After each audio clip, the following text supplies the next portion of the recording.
Matt, thank you for being with us today. You're welcome. I wanted to start off by asking you how your Catholic faith influences the music you write and perform. Wow, it's a great question. I mean, I think I would probably I would probably answer it just by saying I'm not sure there's an area of my life that isn't formed or shaped by the worldview that comes, I think, out of my faith as a Catholic. So, 2,000 years of church history, the church pretty much has perspective on everything, every facet of human existence. So from, art to economics to policy to life to family to friendship to the internet to agriculture, you name it.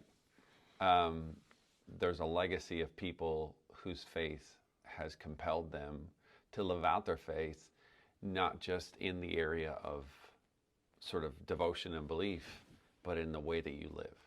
Mm-hmm. So I think for me, then specifically as a songwriter, I would say that it's always, there's a phrase about the Eucharist that says the Eucharist is the source and summit of our faith, So the celebration of the Eucharist, the Sabbath, living out my faith from Sunday to Sunday is it's both the start and the end of the week. So naturally it influences everything that I do as a person, but then particularly as a musician. I think as a songwriter, it's been interesting because, a vast majority of my songs have sort of been about the spiritual life. But I've written other kinds of songs, but I would say that the gift that it feels like that I've helped contribute is to encourage people specific in that faith journey. And so, yeah, it's a big part of my songwriting, for sure. Now, I think you were just at World Youth Day, is that correct? Yes, yeah, in Portugal. Yeah, talk about that experience and performing in such a large venue like that. Yeah, I mean, World Youth Day was started in the early 80s by Pope John Paul II, and he sort of, 300,000 young people showed up to Rome, and I think he was sort of taken aback by the response and sort of realized that there was a moment in history where young people have a little bit more margin to ask deeper questions about who are we, what does it mean to be part of a human family, what does it mean to be part of a movement that is Catholicism, that's a global movement. And so World Youth Day kind of reflects that because it's the global church coming together, specifically through the sort of the vitality and vigor that comes with being a younger person, and just creating a space for them to ask the question, what does my faith mean to me, and how can this pilgrimage be an opportunity for transformation in my own life? So I'm always reminded that the church is a global movement. It is, sometimes people think in the West, in Western civilization, that Christianity is sort of maybe waning on its influence, or it had its moment. And I think when you go to an event like this, you realize how vibrant and how thriving the church is in different places around the world.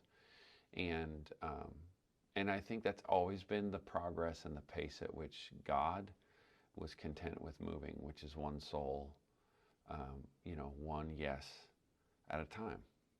That's how the kingdom gets built. Christian music to me seems like a genre that has a lot of evangelical singers and maybe not as many Catholic singers. So how do you work that? Is that a tightrope that you've got to work every night, or does it influence you at all? I think yes and no. For the most part, no, in the sense that I think what I realize is that by far and large, any life of a Catholic, there are aspects of our faith that we probably talk about on a more regular basis. So let's say like I'm part of a men's small group, and we get together and we read scripture together, we talk together, maybe someone shares a devotional from a saint, but it's usually praying for one another, encouraging one another, that aspects. Now, it doesn't mean that occasionally there won't be a time where we end up in a deep dive about the theological importance of the Eucharist. But it's more so that's just something we do. It's not necessarily something that we're always actively trying to use words to explain the significance of it. You just show up to it every Sunday, and you know that it's having a profound effect in your life. So I think it's similar for me in my songwriting, because I've had some Catholics go, well, why don't you write more songs about this, or why don't you write more songs about this? And it's like, well, sometimes because you're talking about stuff that's so much of a mystery, it's really hard to find words that do it justice, because it's something sort of you're kind of sometimes meant to be at a loss for words. So I share that to say that as a Catholic, I think what I realized in my songwriting early on, particularly within the format of Christian radio, because so much of Christian radio, it was sort of started, I think like what you appropriately said, as an outreach of sort of evangelical Christian America. There have been plenty of, Catholic radio stations and TV stations and or TV networks and stuff like that. A lot of the content has been more about helping people understand their faith or talking about issues. So the notion of music being something that's specifically a way to engage people wasn't necessarily something that that was a big part of how the church did outreach to the world. That was sort of seen like, some of it's like art in a Catholic sense has dignity and value whether or not there's a song that explicitly says Jesus. It could just be a great song, and it has value because it reflects one of the things that are transcendental about life. I think Christian radio, a lot of it came out of the Jesus movement, which was a very predominantly non-denominational thing that happened in the late 60s and early 70s. There was some crossover sort of through the Catholic charismatic renewal. That's how I came to know Jesus, was through a Catholic charismatic community in my early 20s. So I think that there just hasn't been an infrastructure that sort of supported and encouraged that. Typically, if a Catholic teenager is a good musician, they end up writing songs and making music, and maybe they end up in the general marketplace. For me, I felt specifically called to do what I've been doing as a way to kind of bridge the gap between evangelicals and Catholics, particularly in America. And as somebody who's born in Canada, but I have an American mother, so I'm a dual citizen, sort of seeing the possibility of writing songs that bring the body of Christ together, that reflect, I think, a lot of the language that you see in the Psalms of declaring who God is, worshiping who He is, reflecting on the things that He's done, and that sort of creating common ground. And I think that as more young people have seen the possibility of that in my little life, I'm really like there's a new artist who's actually signed to the same label as I am. His name is Seth Schleter, and he lives in a community called Damascus in Ohio, and he's a Catholic. So all that was a really long answer to say. I ramble too much. I'm sorry. All that to say, I think you might see more of it in recent years, or in the next couple of years to come. I think it's just taken a while for this sort of to emerge or to be seen as something that has good value, I think, and significance in the life of the church. This kind of music. And when it comes down to sitting down with pen and paper or at your computer and writing music, yeah. What is it that really moves you, that really inspires you, that you really draw from? I mean, I think I'm definitely chasing some of it's a bit nondescript. It definitely is a very spiritual practice. You're sort of being vulnerable with yourself and sometimes with another person, and you're sort of creating this space where, I mean, for me, it really is supernatural in the sense that it's some sort of combination of all the work I've put into the craft of songwriting and practicing piano or guitar and learning theory. And then there's just, it's like surfing. It's like you're waiting for the right wave to come, and you just want to get on it and go as far to the shore as you can.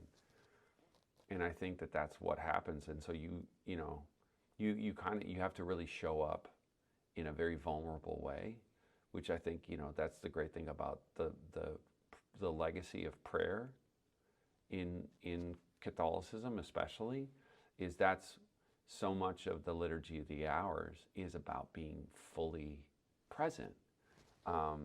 You look at all the different spiritualities that have emerged in the life of the church, but in particular for me, like Ignatian spirituality and the idea of being transparent and vulnerable with God in terms of what are you thinking about, where you're feeling, where your desires oriented, and that level of transparency and honesty with God and yourself is it's of vital importance just to live a healthy life.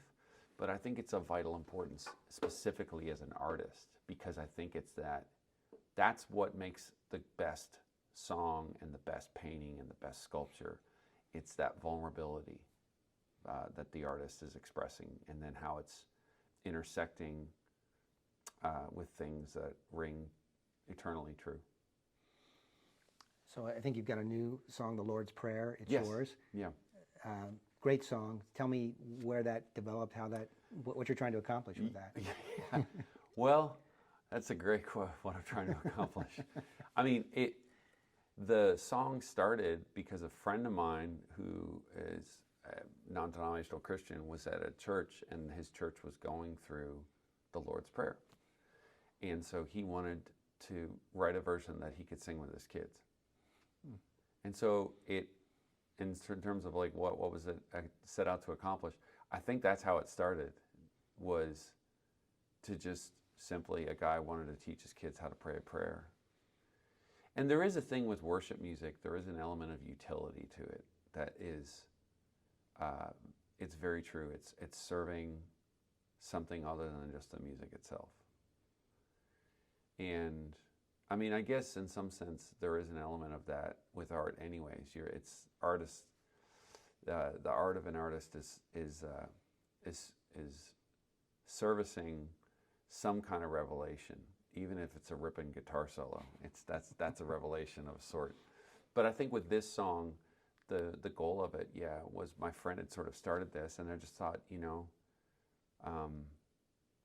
that's one thing for me as a Catholic that I'm constantly in my music realizing part of what makes me me is I have a fascination with things that have been said before, and sort of taking them and pulling them into the future, like pulling them into the present moment.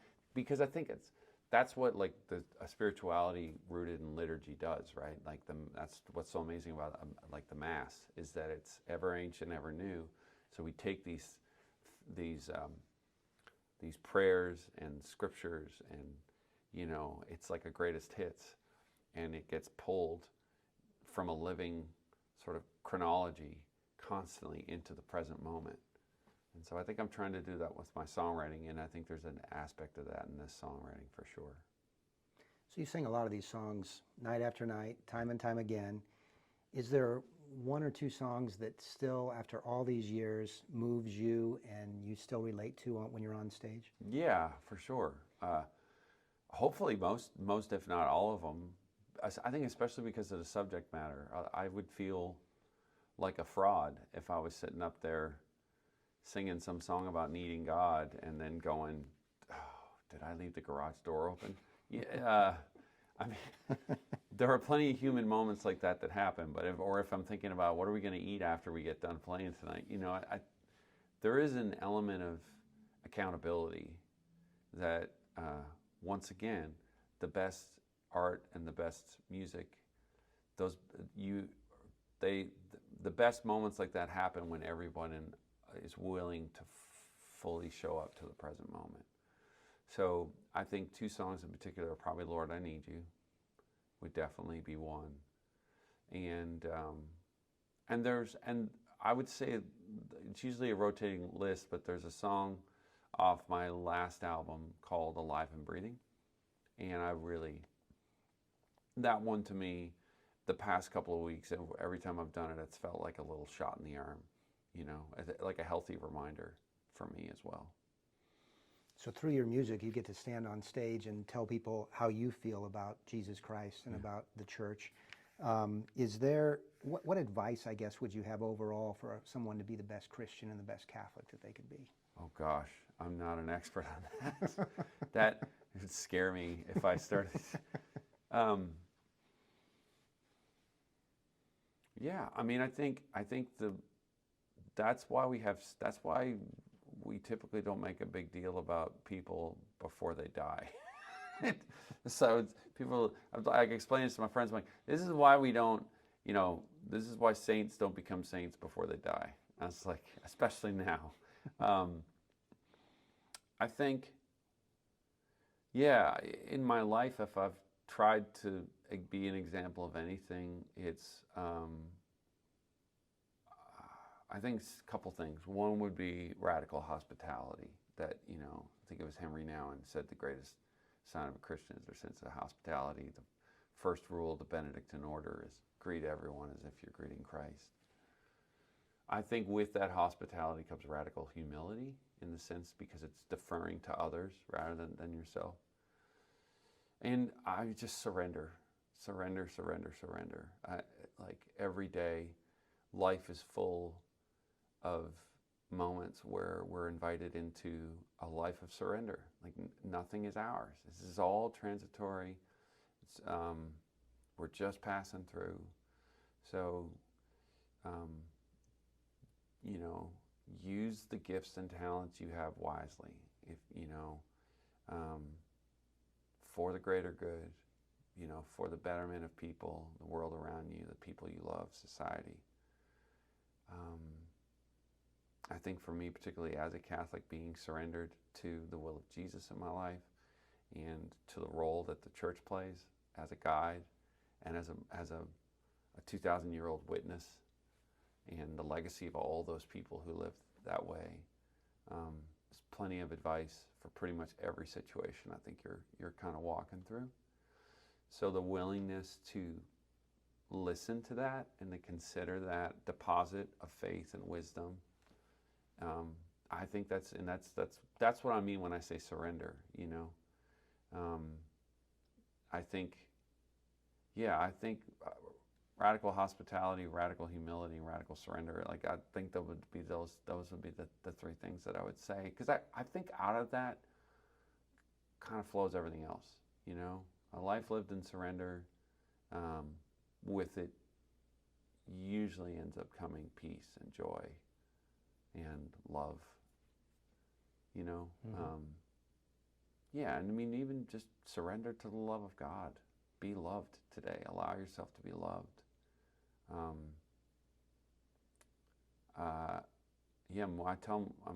My kids, my wife and I tell them all the time, like, there's nothing you could ever do that would make us love you any more and love you any less. And the reason we say that is because we know that that's how God feels about us. And we want them to know that. And other than that, I have no advice. Seek the face of Jesus. What's ahead for you in your music? I'm really excited about touring this record, The Stories I Tell Myself. There's a project coming out in completion this fall that I got to be part of called Sanctuary Songs. That's a collective of artists that did it in partnership with a ministry called Sanctuary Mental Health Ministries. And Sanctuary was created by Christians, and there's actually a Catholic component of it that's on the USCCB Formed app. But it's basically helping bring the conversation around mental health to the forefront, particularly in a church context, to help kind of break down some of the stigma, and also kind of help people see the integration that actually exists, see the role that faith plays a vital role in mental health and well-being, but also seeing how faith can help facilitate dialogue that might lead to someone, part of their help towards mental health and well-being could also, some of it could be outside church. So there's a collection of songs kind of inspired by that I'm really, really excited about coming out. And I'm always writing. I'm always making music. I finished a Christmas song that should be out later on this year. And then, plenty more music to come next year. Awesome. Matt Maher, thank you very much for visiting with us. Thank you so much.